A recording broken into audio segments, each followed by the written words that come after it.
Very very good evening friends. I hope आप लोग बहुत अच्छे हो। कि हिंदी साहित्य का पार्ट 4 और ये पार्ट अंतिम पार्ट है, ठीक है।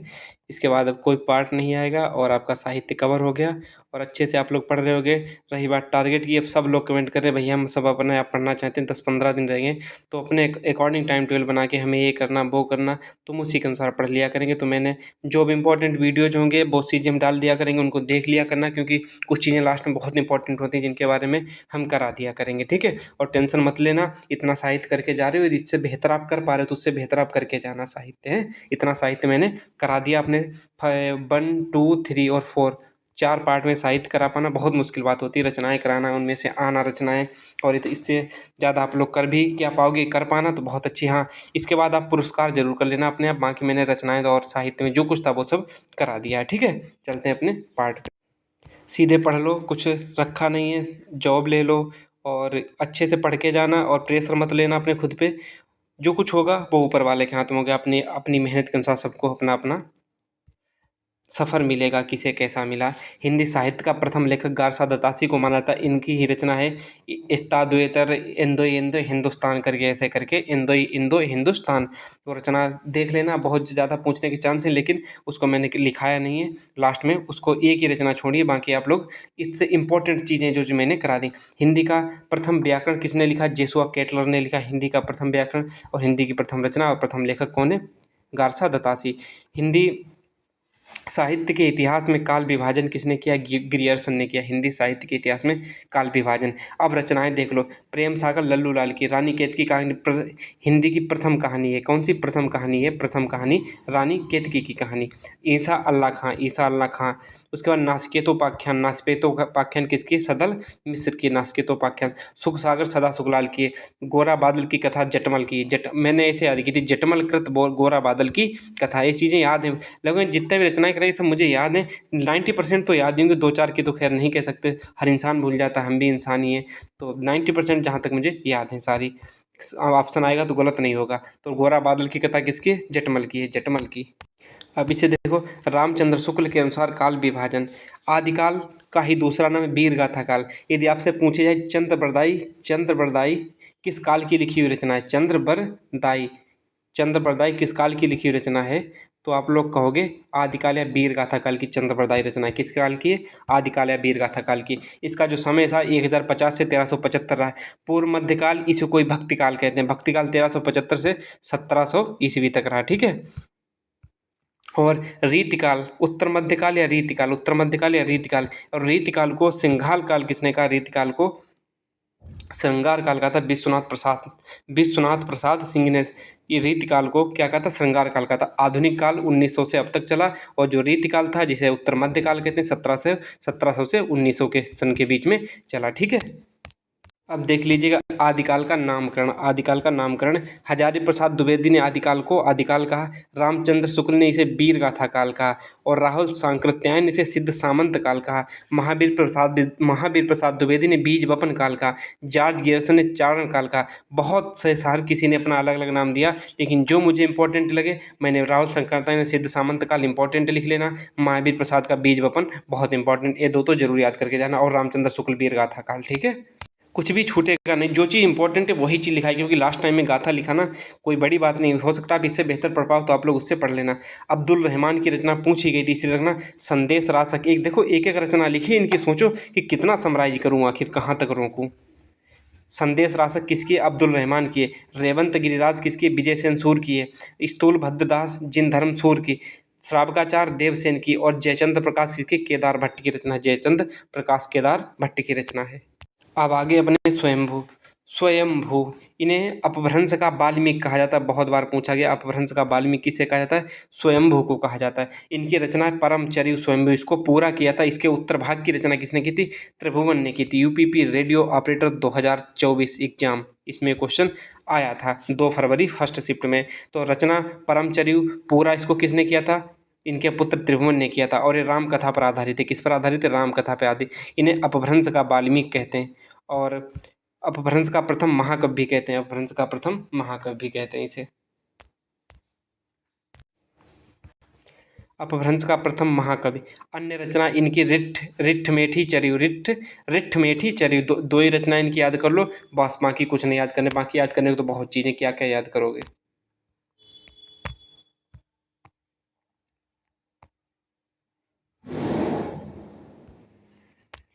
अब देखिएगा, सरहपा को सिद्धों का प्रथम कवि कहते हैं, सरहपा को सिद्धों का प्रथम कवि कहते हैं, ठीक है।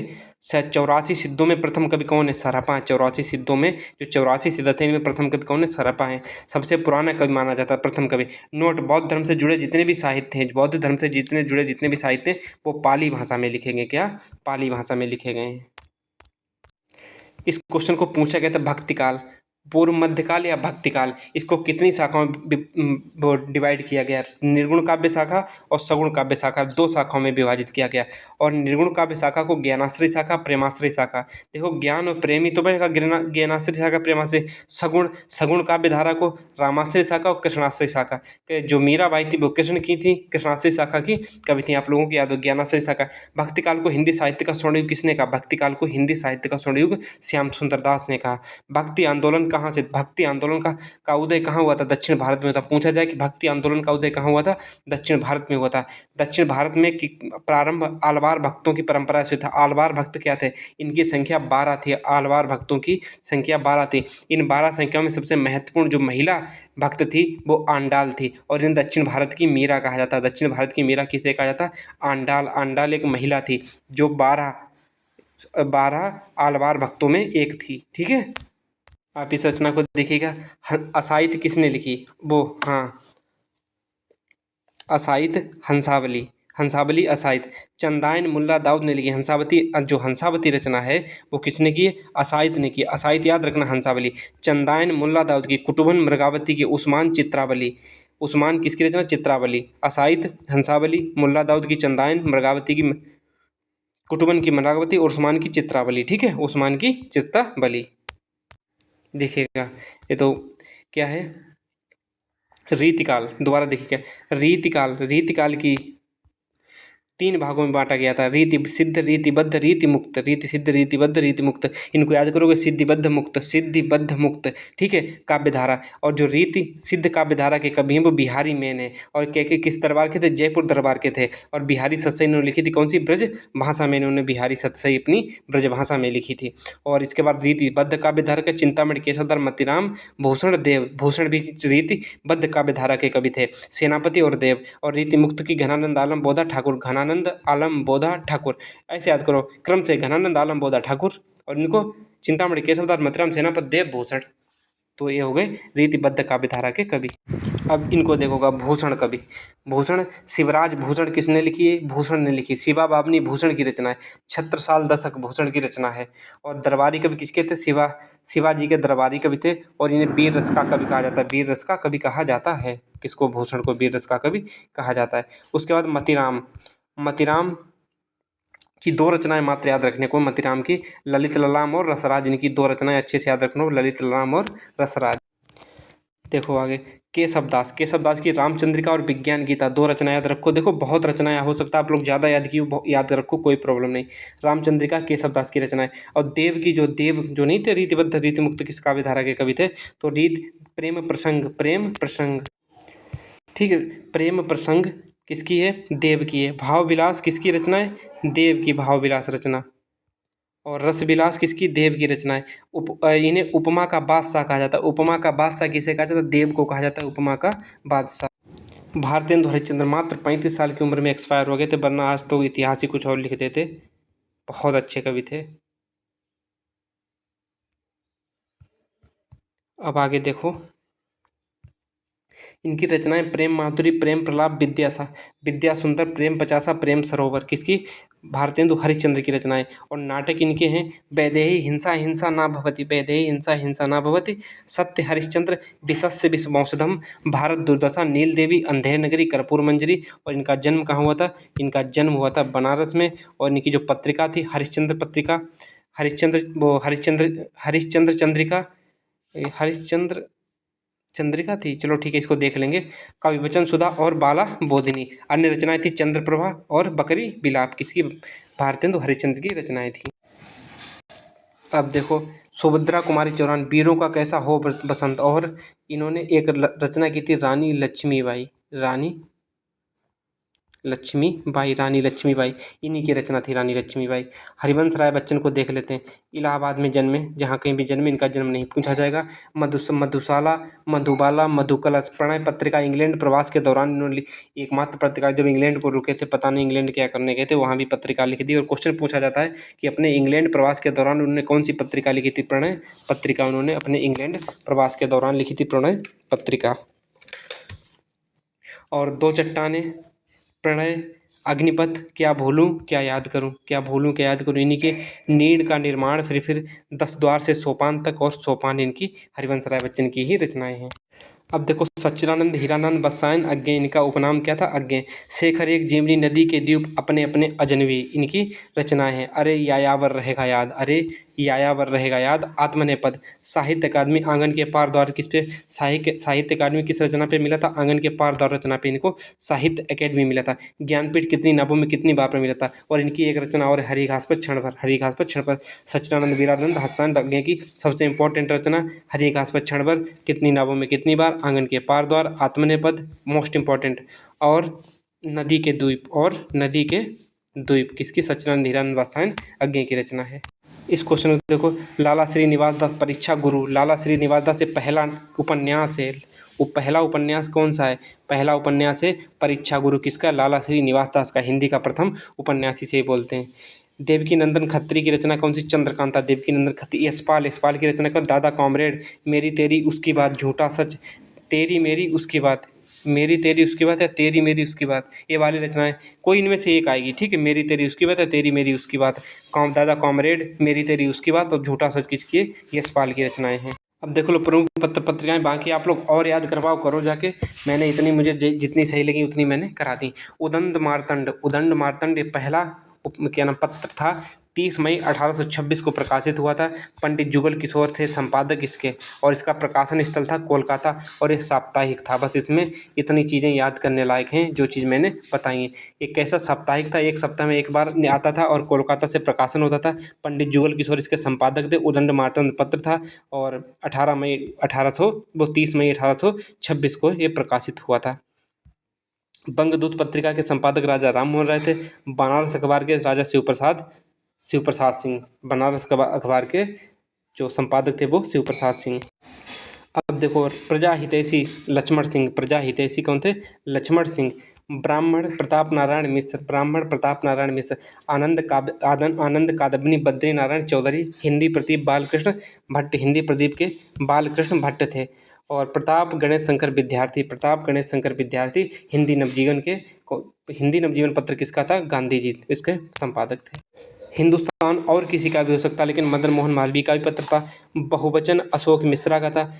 और महात्मा गांधी अंतर्राष्ट्रीय विश्वविद्यालय वर्धा से प्रकाशन होता था, किसका, बहुवचन का। पूछा जाएगा बहुवचन पत्रिका का संपादन कहाँ से होता था, महात्मा गांधी अंतर्राष्ट्रीय विश्वविद्यालय वर्धा मुंबई से प्रकाशन। देश राजेंद्र प्रसाद का था पत्र। मूक नायक B.R. अम्बेडकर का पत्र था, मूक नायक। अब इस रचना को देखिएगा, गोकुलनाथ की कौन कौन सी रचना थे, 252 बेसरण की वार्ता, 252 होगी, 200 बेसरण की वार्ता नहीं, 252 बेसरण की वार्ता, 84 बेसरण की वार्ता गोकुलनाथ की रचनाएं थी। अध्यापक सरदार पूर्ण सिंह की बहुत रचनाएं हैं, लेकिन कितनी कहाँ तक याद करोगे। मेन रचना इनकी आचरण की सभ्यता किसकी, सरदार पूर्ण सिंह की। बाबू गुलाब राय की रचनाएं ठलुआ क्लब और मेसी असफलताएं, और भी हैं, आप लोग याद कर रहे होंगे, बहुत अच्छी चीज़ है। तो अध्यापक सरदार पूर्ण सिंह की आचरण की सभ्यता, बाबू गुलाब राय, ठलुआ क्लब, मेरी असफलताएं। रामवृक्ष बेनेपुरी की रचनाएं कौन कौन सी, गेहूं और गुलाब, माटी की मूर्तें, और इन्हें ही कलम के जादूगर, इन्हें ही कहा जाता है कलम का जादूगर, किसे, रामवृक्ष बेनेपुरी का था। पैरों में जंजीर बांधकर, पतितों के देश में लाल तारा, चिता के फूल, ये सब किसकी, रामवृक्ष बेनेपुरी की रचना याद करने वाली हैं। अब देखो हरिशंकर परसाई, भूत के पांव पीछे पगडंडियों का जमाना, बेईमान की परत। भूत के पांव पीछे पगडंडियों का जमाना और बेईमान की परत किसकी, हरिशंकर परसाई की रचनाएं हैं। अब देखो हजारी प्रसाद द्विवेदी, हिंदी साहित्य की भूमिका के लेखक कौन है, हजारी प्रसाद द्विवेदी। चारु चंद्रोल्लेख की किसके लेखक हजारी प्रसाद द्विवेदी। सूर साहित्य की रचना हजारी प्रसाद द्विवेदी की। अशोक के फूल मोस्ट इंपॉर्टेंट, हजारी प्रसाद द्विवेदी। हिंदी साहित्य का आदिकाल, कुटज, नाथ संप्रदाय, बाणभट्ट की आत्मकथा किसकी रचना है? हजारी प्रसाद द्विवेदी की बाणभट्ट की आत्मकथा।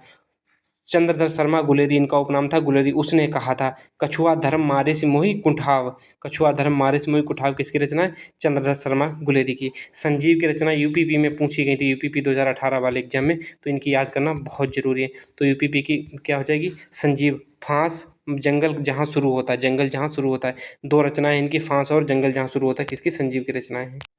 अब कालिदास को पढ़ लो। कालिदास दरबार किसके दरबारी कवि थे? ये औरंगजेब के दरबारी कवि थे। औरंगजेब के दरबारी कवि थे, तो उसी टाइम पे इनके समकालीन भी होंगे। अभिज्ञान शाकुंतलम, विक्रमो बसीरियम, मालविकाग्निमित्रम, रघुवंश और कुमार संभव। और खंड काव्य इनके थे मेघदूत, मेघदूत और ऋतुसंहार, किसके? महाकवि कालिदास के। इन्हें महाकवि बोला जाता है। महाकवि किसे बोला जाता है? महाकवि कालिदास को बोला जाता है। इनके दो खंड काव्य मेघदूत और ऋतुसंहार। पूछा जाए कि प्रकृति का पाणिन किसे कहते हैं? प्रकृति का पाणिन किसे कहते हैं? हेमचंद्र को प्रकृति का पाणिन कहते हैं। छंदानुशासन इनकी रचना किसकी? हेमचंद्र की। संदेश रासक बहुत इंपॉर्टेंट है, अब्दुल रहमान की रचना है। रामचंद्र शुक्ल ने हिंदी साहित्य का प्रथम महाकाव्य पृथ्वीराज रासो को माना है। किसने? रामचंद्र शुक्ल ने। हिंदी का प्रथम प्रामाणिक ग्रंथ भी इसे माना गया। किसे? पृथ्वीराज रासो को। जयचंद्र प्रकाश भट्ट, जयचंद्र प्रकाश भट्ट केदार की रचना है। भट्ट केदार की रचना है। शाहजहाँ ने सूरदास को महाकविराय की पदवी दी थी। शाहजहाँ ने सूरदास को कौन सी पदवी दी थी? ये चीज़ वहाँ पे छूट गई थी, इसको क्या रखना? महाकविराय की पदवी दी थी। कबीर का प्रमुख शिष्य धर्मदास था। पर ये जो कबीर का प्रमुख पुत्र था वो धर्मदास था। ठीक है, अच्छे से याद रखना, धर्मदास। इसके प्रवर्तक पूछे जाते हैं। अद्वैतवाद के प्रवर्तक कौन थे? विशिष्टाद्वैतवाद के, द्वैतवाद के, द्वैताद्वैतवाद के, तो इनके प्रवर्तक पूछे जाते हैं। अद्वैतवाद के शंकराचार्य थे, अद्वैतवाद के शंकराचार्य। विशिष्टाद्वैतवाद के श्री रामानुजाचार्य थे। और द्वैतवाद के माधवाचार्य थे, माधवाचार्य।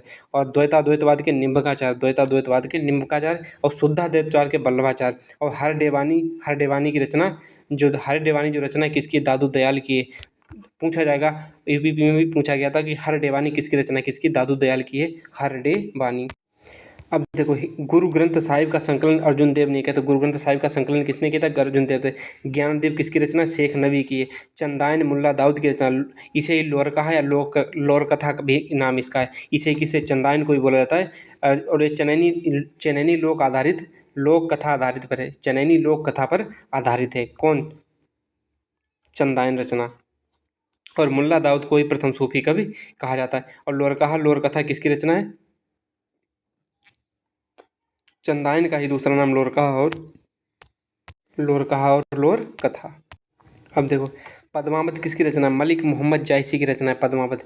और पद्मावत में हीरामन तोता, जिसे हीरामन सुआ कहते थे, पद्मावत में हीरामन तोता का उल्लेख किया गया है। मलिक मोहम्मद जायसी, पद्मावत, अखरावट, आखिरी कलाम। और इन्हें समासोक्ति किस रचना में सबसे ज़्यादा? पद्मावत में समासोक्ति है। सामासिक पदों की बहुत ज़्यादा बहुलता, इसीलिए इसे पद्मावत को समासोक्ति रचना कहते हैं। रसखान ब्रजभाषा के कवि थे। कृष्ण भक्ति काव्य के धारक थे। इनकी रचना प्रेम वाटिका, सुजान रसखान। और प्रेम वाटिका में राधा कृष्ण की प्रेम लीला का वर्णन किया गया। किसमें? प्रेम वाटिका में।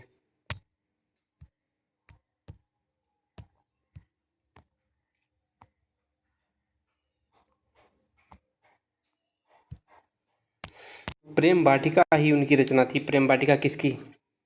प्रेम वाटिका ही भारतेंदु हरिश्चंद्र की भी रचना थी। तो भ्रमर गीत किसकी रचना है? भ्रमर गीत परंपरा के प्रवर्तक कौन से? सूरदास थे। बात्सल रस का सम्राट किसे कहा जाता है? सूरदास को बात्सल रस का सम्राट कहा जाता है। ये चीज़ें वहाँ पे छूट गई थी। कठिन काव्य का प्रेत केशवदास को कहा जाता है। कठिन काव्य का प्रेत। भाव विलास और रसविलास दोनों रचनाएं किसकी? देव की पीछे भी कराई थी। हिंदी नवजागरण के अग्रदूत कौन है? भारतेंदु हरिश्चंद्र है। हिंदी गद्य का जन्मदाता किसे कहा जाता है? भारतेंदु हरिश्चंद्र को कहा जाता है। जगन्नाथ दास रत्नाकर, जगन्नाथ दास का उपनाम क्या था? रत्नाकर। इनका रचना है उद्भव शतक, श्रृंगार लहरी, गंगावतरण और हिंडोला। इनकी रचना किसकी? जगन्नाथ दास रत्नाकर की। हिंदी के प्रथम रिपोर्ताज विधा के जनक कौन थे? शिवदान सिंह चौहान। इनका प्रथम रिपोर्ताज था लक्ष्मीपुरा। लक्ष्मीपुरा किसकी रचना? डॉक्टर शिवदान सिंह की। कन्हैयालाल मिश्र प्रभाकर की रचना क्या है? दीप जले, शंख बजे, माटी हो गई सोना। बंग महिला की कहानी और दुलाई वाली और बंग महिला की कहानी, दो रचनाएं बहुत इंपॉर्टेंट है। और किसकी? कन्हैयालाल मिश्र प्रभाकर की। बहुत अच्छे से याद रखना। अब देखो, राहुल सांकृत्यायन बहुत इंपॉर्टेंट कवि, इनकी खूब रचना। अधातो धुमक्कड़ जिज्ञासा नाम से अगर पूछी जाएगी, जहाँ पे धुमक्कड़ लिख के आ जाए उसमें तुरंत लगा देना राहुल सांकृत्यायन। किन्नर के देश में मेरी तिब्बत यात्रा, धुमक्कड़ शास्त्री, यात्रा के पन्ने, बोलगा से गंगा कनायला की कथा, सतमी के बच्चे, मेरी यूरोप यात्रा। देखो जो जो मुझे कौन कौन सी याद है, एक तो किन्नर देश में याद है, धुमक्कड़ शास्त्र, बोलगा से गंगा कनायला की कथा, सतमी के बच्चे, मेरी यूरोप यात्रा। 1 2 3 4 5 6 रचनाएं हमें पूरी पूरी याद हैं। इसके बाद इन्हें 2 रचनाएं हमें और इंपॉर्टेंट लगी, वो मैंने आपको लिख दी। कौन सी? किन्नर के देश में मेरी तिब्बत यात्रा, यात्रा के पन्ने, बोलगा से गंगा कनायला की कथा, सतमी के बच्चे, मेरी यूरोप यात्रा। आवारा मसीहा किसकी रचना? विष्णु प्रभाकर की है। आवारा मसीहा रचना किसकी? विष्णु प्रभाकर की है। विष्णु प्रभाकर द्वारा रचित शरत चंद्र चट्टोपाध्याय की जीवनी है, लेकिन आवारा मसीहा लिखी विष्णु प्रभाकर है, लेकिन है किसकी? शरत चंद्र चट्टोपाध्याय की जीवनी है। उसके बाद देखो भीष्म साहनी की 2 रचना याद रखो, तमस और हानूस। भीष्म साहनी की 2 रचनाएं बहुत इंपॉर्टेंट, तमस और हानूस। देखो बहुत रचना, इनको एक साथ लिखना, सबको पढ़ा पाना पेपर पास में, तो उसको टॉप ही मैंने सब कुछ करा दी। पंजाब में हिंदी का प्रचार प्रसार कितना? सिद्धाराम फिल्लौरी ने किया था। हल्दी घाटी किसकी रचना? श्याम नारायण पांडे की रचना। केशव दास का आध्यात्मिक ग्रंथ विज्ञान गीता है। रामचंद्रिका केशव दास की रचना थी, विज्ञान गीता। और पूछा जाए तो केशव दास की रामचंद्रिका और विज्ञान गीता में केशव दास का आध्यात्मिक ग्रंथ कौन था? आध्यात्मिक ग्रंथ कौन था? विज्ञान गीता था, विज्ञान गीता था। और देखो फणीश्वर नाथ रेणु, आंचलिक कथाकार किस लेखक को कहा जाता है? फणीश्वर नाथ रेणु को कहा जाता है। इनका जन्म बिहार में हुआ था। बट बाबा मैला आंचल बहुत ज़्यादा इंपॉर्टेंट है, मैला आंचल जरूर याद रखना। 2 चीज़ें इनकी जरूर याद रखना, कौन कौन सी? एक तो क्या नाम, मैला आंचल, और दूसरी इनका जन्म बिहार में हुआ था। तीसरा आंचलिक कथाकार है। भोर का तारा, जगदीश चंद्र माथुर। भोर का तारा किसकी रचना? जगदीश चंद्र माथुर की। रेशमी टाई रामकुमार वर्मा की रचना, रेशमी टाई रामकुमार वर्मा। और देखो सरदार पूर्ण सिंह की रचनाएं देख लो। आचरण की सभ्यता, सच्ची वीरता, मजदूरी और प्रेम, पवित्रता, प्लेग की चुड़ैल किसकी रचना? भगवान दास की। प्लेग की चुड़ैल रचना पूछी गई थी, इसलिए मैंने लिखा। सबसे पहले ऊपर किसके? सरदार पूर्ण सिंह को देख लो। आचरण की सभ्यता, सच्ची वीरता, मजदूरी और प्रेम और पवित्रता किसकी है? सरदार पूर्ण सिंह की। प्लेग की चुड़ैल भगवान दास की। इंदुमती किशोरीलाल गोस्वामी की रचना है। एक मुलाकात उषा राजे की रचना, एक मुलाकात उषा राजे की रचना। कल या परसों आपको टॉप 100 जो पंक्तियां हैं उनको हम आपको दे देंगे, टॉप 100 करके पंक्तियां हैं उनको दे देंगे। उसके बाद आपका हिंदी साहित्य खत्म होगा और आप इससे बेहतर पढ़ पाए तो पढ़ लीजिएगा। और उसके बाद टारगेट देखो, हमसे बहुत मैसेज आए, लगभग में आज हमारे पास लगभग मैंने जो ऊपर से देखा था तो ऊपर कितने मैसेज दिखा रहे थे, जो अलग वाले मैसेज छोड़ के उसमें से लगभग में 69 मैसेज थे। सब कह रहे थे भैया हम अपने आप टारगेट को कंप्लीट करेंगे। तो देखो पढ़ाई टाइम तो बहुत है। आप अभी मैं कल एक वीडियो बना दूंगा किस तरीके से हर चीज़ कवर करिएगा, ठीक है? उसके अनुसार जितनी जल्दी कवर हो जाए, जितना रिवीजन करना, 15 अगस्त तक आप हर चीज़ कवर कर लेना। मैं बता दूंगा कल वीडियो सुबह आ जाएगा। उससे पहले आप लोग एनालिसिस करना, आज खुद को शांत रखना, ये नहीं कि बहुत भगदड़ मचा दो। उसके बाद आपको हम अच्छा वीडियो ला के दे देंगे। और बाय बाय, टेक केयर, मिलते हैं नेक्स्ट वीडियो में। अपना सिलेक्शन लीजिएगा, अपने माँ बाप का नाम रोशन कीजिएगा, यही हमारी आप सबके दुआएं, और ऊपर वाले से भी यही दुआएं। बाय बाय, मिलते हैं नेक्स्ट वीडियो में। और हाँ, पढ़ाई को और 1-2 घंटे बढ़ा दो, छोड़ना मत कुछ भी, ठीक है? हो जाएगा सिलेक्शन सबका। Bye bye.